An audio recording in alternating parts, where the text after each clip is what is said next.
మాతృదేవోభవ.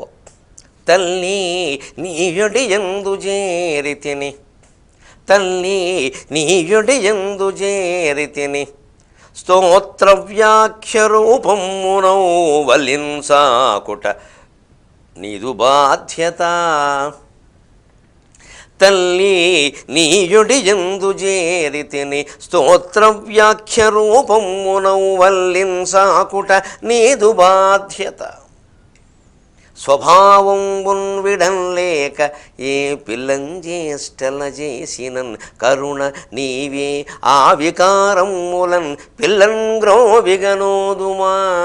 స్వభావంబున్ విడంలేక ఏ పిల్లంజేష్టల చేసినన్ కరుణ నీవే ఆ వికారములన్ పిల్లన్ గ్రోవిగనోదుమా. కమలజ ప్రేమానురాగాకృతి, కమలజ ప్రేమానురాగాకృతి. సృష్టికి మూలమైన భగవతత్వాన్ని మనకు అవగాహన కావిస్తూ ఉన్న మహాభారత కథాశ్రవణం కోసం ఎదురు చూస్తూ ఉన్న భక్తి టీవీ ప్రేక్షక మహాశయులందరికీ సాత్యవతేయుడు పారాశర్యుడు అయిన వేదవ్యాస మహర్షి రచించిన శ్రీమన్ మహాభారతంలో విష్ణు సహస్రనామ స్తోత్రానికి సాగుతున్న సామాజిక వ్యాఖ్యలు 1662వ భాగానికి స్వాగతం పలుకుతున్నాం.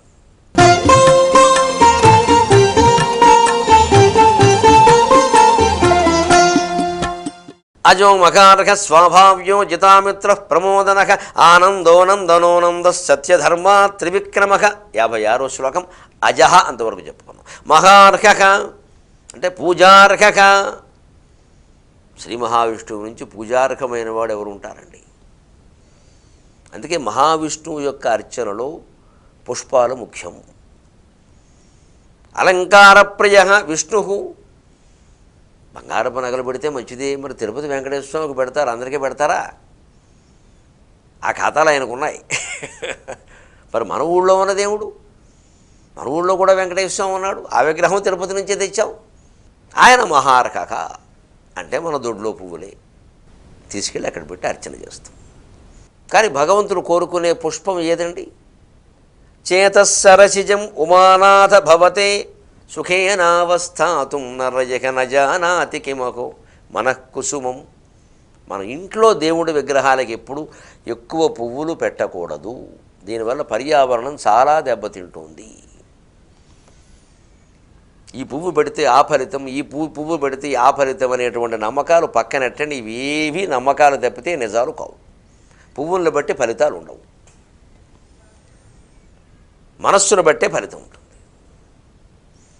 మనస్సు అక్కడ పెట్టలేక మనం ఇవన్నీ చేస్తాం. అందుకే పూజార్హుడైన మహార్హుడైన భగవంతుడిని మనస్సులో స్మరించాలి. అది చాలా గొప్ప విషయం. ఆ మనస్సులో స్మరించడానికి ప్రేరణే విగ్రహం. ఈ స్మరణ మానేసి అక్కడ దానికేదో చేస్తే అయిపోతుంది అనుకోవడం పొరపాటు. దేవాలయాలు, ఆచారాలు, సంప్రదాయాలు వేరు. కొన్ని చోట్ల నిత్యాభిషేకం, కొన్ని చోట్ల నిత్య పూజ, కొన్ని చోట్ల ఏదో నిత్యమాల అర్చన, కొన్ని చోట్ల తోమాల సేవ. ఆయా దేవాలయాల సంప్రదాయాలను బట్టి ఉంటే వారు చేసుకుంటారు. అక్కడికి వెళ్ళి చూస్తాం కావాలంటే. ఇదే కొంచెం ఆ చేతస్థం తగ్గించుకుంటే అసలు దేవుడు మనకు బాగా అర్థమవుతాడు. మన ప్రవర్తన బాగుంటుంది, మన మనశ్శాంతిగా ఉంటుంది, అత్యాశలన్నీ తగ్గిపోతాయి. పైగా మన ఆశల కోసం పువ్వులు పెడుతున్నాం ఈవేళ. ఇంకా ఈరోజు ఈ పువ్వు, ఈరోజు ఈ నూనె, ఇది మరింత అజ్ఞానం. అజ్ఞానంలో కూడా డిగ్రీ, పీజీ, పిహెచ్డీ ఉంటాయండి. ఇది పీజీ స్థాయి అజ్ఞానం. ఈరోజు ఈ నూనె, ఈరోజు ఈ పువ్వు, ఇది మరి పీజీ స్థాయి, మొత్తం పోస్ట్ గ్రాడ్యుయేషన్ స్థాయి అజ్ఞానం అంటారు దాన్ని. రోజుకో పువ్వు, రోజుకో ఫలితం ఎక్కడా ఉండవు, ఏ శాస్త్రంలో చెప్పాలి. మన బలహీనతను ఆధారంగా చేసుకుని కొందరు చెబుతున్నారు అంతే. ఎన్ని పువ్వులు పెట్టినా మన మనస్సు పెట్టకపోతే దండక. మనస్సు అంటూ పెట్టిన తర్వాత పువ్వులతో అవసరమే లేదు. పుష్పహాస అన్నారు విష్ణు సహస్రంలో. ఆధారణలయో ధాత పుష్పహాస ప్రజాగరక. పువ్వు నవ్వితే అది విష్ణు స్వరూపం అన్నారు. మరి ఆ నవ్వే పువ్వును కొయ్యడం ధర్మమేనా? ఆలోచించండి. అందుకే కరుణశ్రీ గారు పుష్ప విలాపం రాశారు. ఆయన కనపడిన భగవంతుడు మనకు కనపడ్డా? ఆ కరుణ ఎవరి దగ్గర ఉంటుందో అది దైవత్వం, వాడే దేవుడు. స్వభావ్యక, స్వస్య భావం స్వభావం కదా. మన స్వభావం ప్రకారమే మనం ఉండగలిగితే, కొత్తవి పైన తెచ్చుకోకుండా ఉంటే జీవితంలో భారాలు కొంతవరకు తగ్గుతాయి, దుఃఖాలు కొంతవరకు తగ్గుతాయి. స్వభావ్యక అంటే అనుత్పత్తి. ఎటువంటి ఉత్పత్తి అంటే పుట్టుక, పెరుగుట, మరణము లాంటివి లేనివాడు అని చెప్పారు. స్వభావంలోనే ఎప్పుడూ ఉంటాడు. మనం కూడా ఆత్మభావంలో ఉండగలిగితే, ఆలోచన లేకుండా ఉండగలిగితే, ఎంతసేపు ఉండగలిగితే అంతసేపు. ఆలోచన వచ్చింది మళ్ళీ వెనక్కి వద్దాం, ఇంకోలా కూడా రావచ్చు. నేను చెబుతా, ఒక అభ్యాసం ఉంది దానికి. నేను చేస్తున్నా, మీరు చేయండి. ఏదో ఆలోచనలో ఒక్కోసారి అలా ఏమిటో ఒక 3 నిమిషాలు ఎక్కడికి వెడతామో తెలియదు, వెళ్ళిపోతాం. అలాగే 3 నిమిషాలు కాదు, పోనీ 10 నిమిషాలు వెళ్ళిపోని అలా చూస్తూ వెళ్ళిపోయాక ఒకసారి మళ్ళీ వెనక్కి వచ్చి మళ్ళీ మొదటి నుంచి ఆలోచించండి. పోయింది 5 నిమిషాలు, తేలాలి. దాని సంగతి మన సంగతి. అభ్యాసం అంటే ఇదే. ఏమిటి, ఇలా ఆలోచించాం, అలా వెళ్ళాం. అసలు మొదలైంది ఏమిటి, ఎక్కడికి వెళ్ళింది, అర్థమేమైనా ఉందా? ఇది ఒక అప్పగంతుల ఆదినారాయణ శాస్త్రిలో ఉంది వ్యవహారం. ఏటి కప్పగంతులు? ఇంత చేసి ఈ ఆలోచన వల్ల సాధించింది ఏమిటి? ఆ వ్యక్తి మన ఎదురుగా లేడే, ఎందుకు ఆలోచించినట్టు ఈ విషయం మనం? పోనీ దాంతో ఆ వ్యక్తి గురించిన ఆలోచనతో ఆగామా? అక్కడి నుంచి ఎక్కడికో వెళ్ళాం. దీనివల్ల ఎంత సమయం వృధా అయింది? ఈ ఆలోచనని 1కి 10 సార్లు చేసినా మంచిదే, సమయం వృధా అయినా మంచిదే, ఇంకా వృధా కాకుండా ఉంటుంది. అవగాహన ఎలా కలుగుతుంది? అంతేగాని నా మనస్సు ఆలోచించకుండా చెయ్యి దేవుడా అంటే ముందు ఈ మాట కూడా మానేయమంటాడు ఆయన. ఆలోచించే కదా అడుగుతున్నా ఉంటాడు. ప్రతిదీ ఎవరో చేసేయాలని మనకు తాపత్రయం అండి. అందుకే ఆధ్యాత్మికత మనకు అర్థం కావట్లా. దేవుడు చేసేయాలి, ప్రతిదీ మనమేం చెయ్యం. దేవుళ్ళు మన ఎదురుగా లేరు కాబట్టి గురువులను పట్టుకున్నాం. వారు చేసేస్తారు, వీరు చేసేస్తారు. వారికి ఏం పని అండి? మన జీవితం గురించి అంత తాపత్రయపడడానికి అంత పడుతున్నారంటే వారికి ఏదో స్వార్థం ఉంది. అంతేగాని ఇవాళ ఏమీ లేకుండా కేవలం నిర్హేతుక జాయమాన కరుణా కటాక్షాన్ని మన మీద చూపించడానికి రమణ మహర్షులు ఎక్కడున్నారు, రామకృష్ణ పరమహంసులు ఎక్కడున్నారు? మంచిది, మన గురించి మనమే చూసుకోవాలి. నా దైవం నచ కర్మాణి నబాన్న ధనాన్ని నబాంధవాహ శరణం భవ భీతానాం స్వప్రయత్నాదృతే నృణాం. యోగ వాసిష్టంలో చెప్పినమాట. నీ ధనం కానీ, నీ బంధువులు కానీ, నీ ఆర్భాటాలు కానీ, నీ పలుకుబడి కానీ, నీ పీఠాలు కానీ, చివరికి నువ్వు నమ్మిన దేవుడు కానీ నా దైవం అని కూడా చెప్పాడు. కర్మ కానీ ఏది భవభీతానాం శరణం కుదరదు. ఈ జీవితం అనేటువంటి భవరోగం నుంచి బయటపడలేదు, దాన్ని ఒక్కటే బయటపడేస్తుంది. స్వప్రయత్నాదృతే పురుష ప్రయత్నం ఒక్కటే. ప్రయత్నం చేయి. నీకు అసలు తప్పించుకోవాలని ఉందా, నువ్వు తప్పించుకో. ఈ బంధాలు ఇవన్నీ మనస్సులోంచి పోవాలంటే ఏం చేయాలండి అంటే పోగొట్టుకోవాలన్నాడు కృష్ణమూర్తి గారు.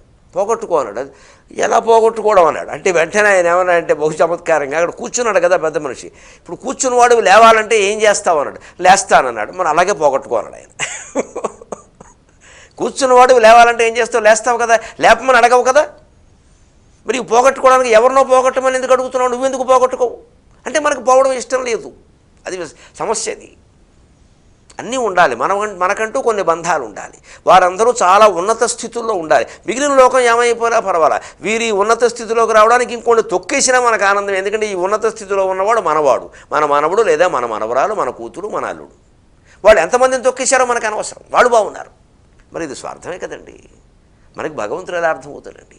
భగవంతుడికి ఈ కూతురు, అల్లుడు, ఆ తొక్కబడినవాడు అందరూ ఒకటే. వాడు ఆయన ఇంకా ఉంటే ఆ పార్టీలో ఉంటాడు, మన దగ్గర ఉండడు.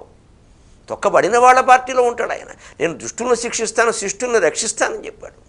అన్యాయంగా ఇతరులను దోచుకునే వాళ్ళందరూ నేను కాపాడుతానని చెప్పలేదు ఆయన, వేసేస్తానని చెప్పాడు. పైగా మనం ఈ అన్యాయంగా అక్రమంగా సంపాదిస్తున్న వాళ్ళు, ప్రజలను దోచుకుంటున్న వాళ్ళు, తమ బాధ్యతలు సక్రమంగా చేయని వాళ్ళు, విద్యని వ్యాపారాన్ని మొత్తం, విద్యని వైద్యాన్ని మొత్తం వ్యాపారం చేసేసిన వాళ్ళు మన బంధువులు కావడం వల్ల, మన వాళ్ళు కావడం వల్ల, లేదు మనం ఏదైనా పెద్ద నాయకుడైతే మన మంత్రివర్గంలో ఉండడం వల్ల, మన శాసనసభ్యుల్లో ఉండడం వల్ల మనం కాపాడుకుంటూ వస్తుంటే మనకి భగవంతుడు ఎందుకు కనపడతాడు?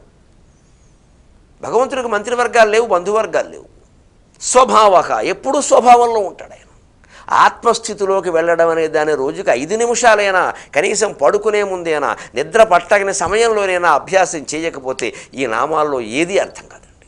ఊరికే చదవడం వల్ల ప్రయోజనం ఏమీ లేదండి. అసలు ఉత్పత్తి, స్థితి, లయము ఏమీ లేని స్వభావంలో ఉండిపోతాడు ఆయన. అదే క్షీరసాగరంలో ఎప్పుడు పడుకుంటాడు. ఎప్పుడు పడుకోవడం విసుగు కాదండి. ఎవరైనా పడుకోమని చూద్దాం. మన ఊరికే విశేషణాలు చెప్పుకుని వర్ణించుకోవడం కాదు భగవంతుడు. ఎప్పుడు ఎందుకు పడుకుంటాడు? ఆయన పడుకొని ఉండడు. ఆ పడుకోవడానికి అర్థం ఏమిటంటే మనకు అర్థం కావడం కోసం ఊరికే ఆయన ఇలా పడుకున్నట్టుగా చూపిస్తారు.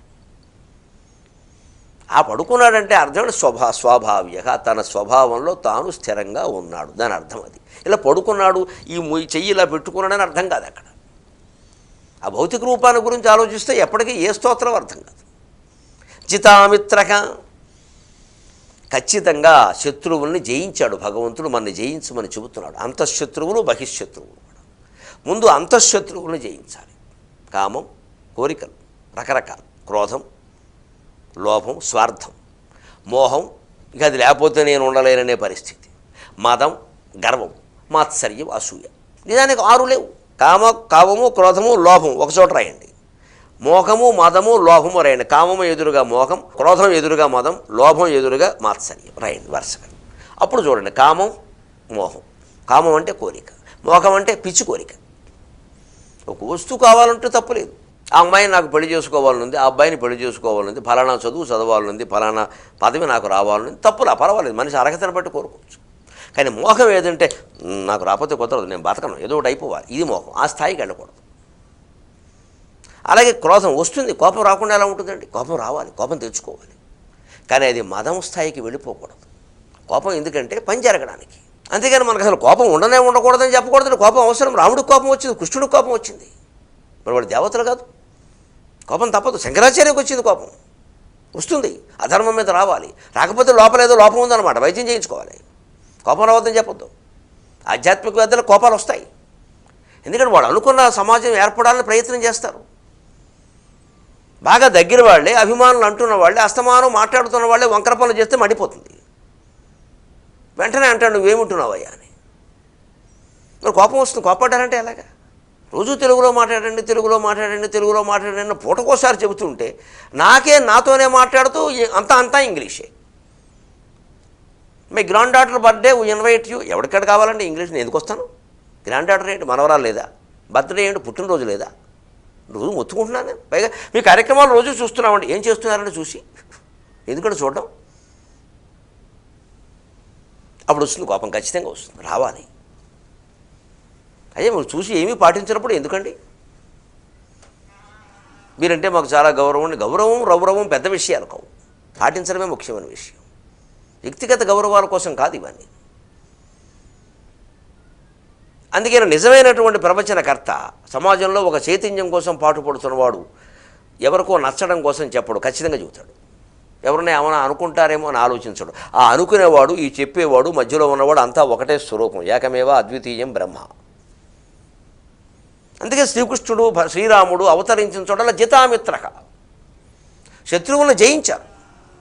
ఇప్పుడు అలాగే లోభం, మాత్సర్యం అవడం. లోభం అంటే నాకే కావాలి, వెంటనే మాత్సర్యం స్థాయి కదండి. ఇంకోళ్ళకి వచ్చింది, ఆ పీఠం అనుకుందాం, పోనీ ఆ డిగ్రీ అనుకుందాం, ఆ ర్యాంక్ అనుకుందాం, ఏదైనా వెంటనే పిల్లల్లో అసూయలు వచ్చేస్తున్నాయి. వేళ రకరకాల ప్రయోగాలు జరిగిపోతున్నాయి. ఎందుకంటే తల్లిదండ్రులుగానో ఉపాధ్యాయులుగానో మరొకరు వారిని రెచ్చగొట్టేస్తున్నారు. నీకు ఎందుకు రాలా, ఎందుకు అంత ఖర్చు పెట్టి చదివించాం? వాడు అన్నాడంటే చిన్నపిల్లాడు 3 లక్షలు ఫీజు కట్టమని. నేను హాయిగా చదువుకుంటాను వేరే చోట అంటే మనమే వెళ్ళలేదు. ఏదో అని ఊహించేసి చేర్పించాం. సంవత్సరానికి ₹1,00,000 వసూలు చేసే సంస్థలు అవసరమా అండి? లోపం ఎవరిది? తల్లిదండ్రులది. అలా అయితే కానీ భవిష్యత్ ఈ 1,00,000 ఎక్కడి నుంచి వస్తున్నాయండి మనకి? భవిష్యత్ బాగుండదు. ఇప్పుడు వర్తమానం బాగుందా? 1,00,000 ఏమిటండి? 1,00,000 నుంచి 3 లక్షల వరకు ఉన్నాయి హైదరాబాదులో పాఠశాలల్లో వసూలు చేస్తున్న శుల్కాలు. పత్రికల్లో వచ్చాయి ఇటీవల. ఆశ్చర్యపోయాను నేను, ఎంత ఉందా అని.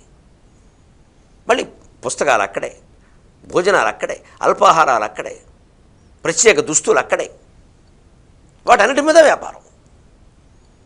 మనం అక్కడే చేర్పిస్తాం. ఇంత ఫీజు పెంచారు కాబట్టి ఖచ్చితంగా మేము మానేస్తున్నాం మీ బండి నుంచి అని ఒక 50 మంది మానేస్తే వాడు పెంచుతారండి? కడుపు రగులుకు పోతుంది నిజంగా విద్యా వ్యవస్థ గురించి మాట్లాడారంటే. సంవత్సరానికి 7 కోట్లు మేము బడికి అద్దె కడుతున్నామని చూపిస్తున్నారట. అద్దె కట్టించుకునే సొసైటీ, అద్దె కట్టే స్కూలు యాజమాన్యం 2 ఒకటే. ఏం లేదు, ఇక్కడో అంకే అక్కడో అంకే, అంతే చూపించారు, అయిపోయింది. 7 కోట్లు మిగిలింది. ఇలాంటి వాళ్ళని మనం ప్రోత్సహిస్తున్నాం, అక్కడే చేర్పిస్తున్నాం. అక్కడ చదివిన పిల్లలు అలాగే తయారవుతారు. వాడు ఇంకో వ్యాపారం చేస్తాడు. ఇప్పుడు ఎవరు జితామిత్రగా అంటే ఏమిటిది? లోభం నుంచి మాత్సర్యానికి వెళ్ళాం మనం. మా వాడికే ర్యాంక్ రావాలి, మా వాడే అన్నీ బాగుండాలి, తరగతిలో అందరూ బాగుండాలి, అందరికీ రావాలి. మా వాడికి 60 మార్కుల పైన 70 మార్కుల పైన రావాలంటే తప్పు లేదు. మా వాడు అందరికంటే మొదటి స్థానం రావాలనుకోవడం ఖచ్చితంగా తప్పే. అసలు ఆ మాట పిల్లల దగ్గర అననే కూడదు. అసలు మన మనస్సులోంచి తల్లిదండ్రులందరూ ఆ మొదటి స్థానం అనే మాట చెరిపేస్తే తప్ప విద్యా వ్యవస్థ బాగుపడదు. 70 మార్కులు దాటి వస్తే చాలు. ఏ రంగంలో ఇవాళ ప్రముఖులుగా ఉన్న వాళ్ళని అసలు విద్యారంగంలో కూడా ప్రముఖులు, ప్రవచన రంగంలో ప్రముఖులు, అవధాన రంగంలో ప్రముఖులు, రకరకాల కళా సాంస్కృతిక రంగాల్లో ప్రముఖులైన మూర్తుల్ని మీరు పలకరించండి. వాళ్ళలో 99% మందికి ఎవరికి 170 మార్కులు మించి రాలేదు, నాతో సహా. 300 అష్టావధానాలు, 10 శతావధానాలు, 1 సహస్రావధానం చేసి 16 పుస్తకాలు ఎప్పటికి అచ్చు వేసిన ఈ పెద్ద మనిషికి తెలుగులో వచ్చిన మార్కులు 72. మా అమ్మ ఎప్పుడు నా నాన్నలేదే, మా నాన్న ఎప్పుడు నా నాన్నలేదే, అసూయ కలిగేలా మాట్లాడలేదే, ఎవరి మీద కలగలేదే. నాకు 3 సార్లు మా తరగతిలో నాకంటే మొదటి స్థానంలో ఉన్నవాళ్ళు చాలామంది ఉన్నారు, నేనేం అసూయ పడాలా? ఇవాళ 1వ తరగతి పిల్లాడికి అసూయలు వచ్చేస్తున్నాయి, ద్వేషాలు వచ్చేస్తున్నాయి, దుఃఖాలు వచ్చేస్తున్నాయి, గుండెపోట్లు కూడా వచ్చేస్తున్నాయి 10 ఏళ్ళకి. కారణం ఏంటంటే ఈ అమిత్రహ అన్న భావన మనకు అర్థంగా మనం ఏమనుకుంటున్నాం, జితామిత్ర ప్రమోదనక అని 4 సార్లు చెబితే జితామిత్రహ అవుతాం. పొరపాటు. అది రాయడం వస్తుంది, పలకడం వస్తుంది, అవం అనుసరిస్తేనే. అమిత్రహ ఏమిటి, జిత ఏమిటి? ఉన్నాయి 6 లేవు, ఉన్నవి 3. 3 6గా మారాయి. కామానికి విస్తరణ వ్యామోహం, క్రోధానికి విస్తరణ మదం, లోభానికి విస్తరణ మాత్సర్యం. విస్తరించకుండా అక్కడే ఆపేస్తే కామం, క్రోధం, లోభం దగ్గర. ఇప్పుడు మళ్ళీ మొదటికి వెళ్దాం. లోభం చాలా ముఖ్యమైనటువంటి మాట అండి ఇది. ఇది ఒక్కటే చేయిస్తే ప్రపంచం అంతా జయించినట్టే. ప్రహ్లాదుడు దానికే అన్నాడు తండ్రిని, లోకములన్నిటిని గడియలోన జయించిన వాడవు, ఇంద్రియానీకము చిత్తమున్ గెలువనేరవు, నిన్ను నిబద్ధు చేయు ఈ 6 శత్రువుల అన్నాడు ఆయన. లోకాలు గెలిచారని చెబుతున్నావు తండ్రి, లోపలున్న శత్రువులను గెలవలేదయ్యా, వాళ్ళని గెలవయ్యా. 8 ఏళ్ల కుర్రాడు 70 ఏళ్ల తండ్రికి చెప్పాల్సిన కర్మ వచ్చిందండి. అప్పుడేమిటి ఇప్పుడు వస్తుంది, ఇప్పుడు ఎవరికీ చెప్పలేని కర్మ వచ్చింది. అందుకే నాకు గెలవడం ఉన్నవి 3. ఆ 3 కూడా ఇంకా లోపలికి వెళ్దాం. కామం, క్రోధం, లోభం అన్నారు మీరు. ఈ లోభం స్వార్థానికి మూలం ఏమిటి? కామమే. కోరికొండబట్టే స్వార్థం వచ్చింది. ఈ క్రోధానికి లోభం కారణం ఏమిటి? ఆ కోరిక తీరకపోవడమే. అంటే ఇది కోరికే. కామం అనేదే క్రోధానికి, లోభానికి మూలం. ఇప్పుడు తీసేయండి ఆ 2. కోరికని కోరిక స్థాయిలో ఉంచగలిగితే అది తీరినా మంచిదే, తీరకపోయినా మంచిదే. వీలైతే తీరుతుందేమో చూద్దాం, లేకపోతే వదిలేద్దాం. అంత ఆగిపోయింది అక్కడది ప్రవాహం. ఇంకా దాని మీద కక్షలు, కార్పణ్యాలు, గొడవలు లేవు. కోరిక తీరితే మంచిదే, కోరిక ఉండాలి తప్పలా. ఆశ ఉండాలి, జీవితంలో బతకాలి కదా, ఆశ ఉండాలి. అది తీరినా మంచిది, తీరకపోయినా మంచిది, మన ప్రయత్నం మనం చేద్దాం. తీరాలి, లేకపోతే నాకు నిద్ర అట్టదు అంటే క్రోధం వచ్చేసింది. ఇంకోరికి తీరింది, మాత్సర్యం వచ్చేసింది. తీరకపోతే నేను బతకలేను, వ్యామోహం వచ్చేసింది. తీరింది అని వీరానంద, గర్వం వచ్చింది, మదం వచ్చింది. అన్నీ అక్కడే వస్తున్నాయండి. అన్నిటికీ మూలం ఒకటేనండి, కామహ. అదే కామహ, కామ కృత్కాంత, కామప్రద ప్రభుకు. ఆ కోరిక భగవత్ స్వరూపం అని ఇదివరకే చెప్పుకున్నాం. కామహ అది భగవత్ స్వరూపమైనప్పుడు ఎందుకు అంత తాపత్రయపడిపోవాలి? కోరిక తీరేదేముంది? కోరికే భగవత్ స్వరూపం. కోరిక దగ్గరే ఉండు, తీరక్కర్లేదు. అసలు ఆ కోరిక ఎందుకు ఉండాలి? ఇంత చేసి తీరే కోరిక వల్ల పొందే ప్రయోజనం అంతా ఏదో ఒక పెద్ద పదార్థం, మంచి మధుర పదార్థం తినాలనుకో. నిజంగా మధుర పదార్థం వల్ల మనం పొందే ఆనందం ఏమిటండి? నాలిక మీద ఉన్నప్పుడేనండి, పదార్థం పళ్ళెంలో ఉన్నప్పుడు తెలియదు. లోపలికి వెళ్ళిపోయి కుర్తికూరల్లో పడింది. ఎన్ని మాలిన్యాల మధ్యలో ఉందో ఆ స్వీటు, లోపలికి ఏదైనా గొట్టం పెట్టి చూస్తే మళ్ళీ అన్నం తినలేము. ఈ పదార్థానికి ఇంత అవసరం. కానీ ఆ చిన్న స్వీటు, ఆ తీపి అనే పదార్థం మన నాలిక మీద ఉండి మనకి ఆనందం కలిగించే 10 సెకండ్లకి ఎంత ప్రయాస అయిందండి తయారు చేయడం. సరే పర్వాలేదు, అది మామూలు పదార్థాలు అయితే పర్వాలా, ఇష్టపడి చేస్తారు. ఇప్పుడు ఈ కోరికలు పదార్థాలతో ఆగాయా? పదవులు, పీఠాలు, లక్షలు, కోట్లు అక్కడికి వెళ్ళిపోయినాయి. ప్రతి వాళ్ళకి బళ్ళు చేరే ప్రతివాడికి ర్యాంకే ఇస్తారా? ఇప్పించారు. ఇంజనీరింగ్ కాలేజీలో చేరిన ప్రతివాడికి ప్లేస్మెంట్, ఉద్యోగం. ఎక్కడ సాధ్యం అండి?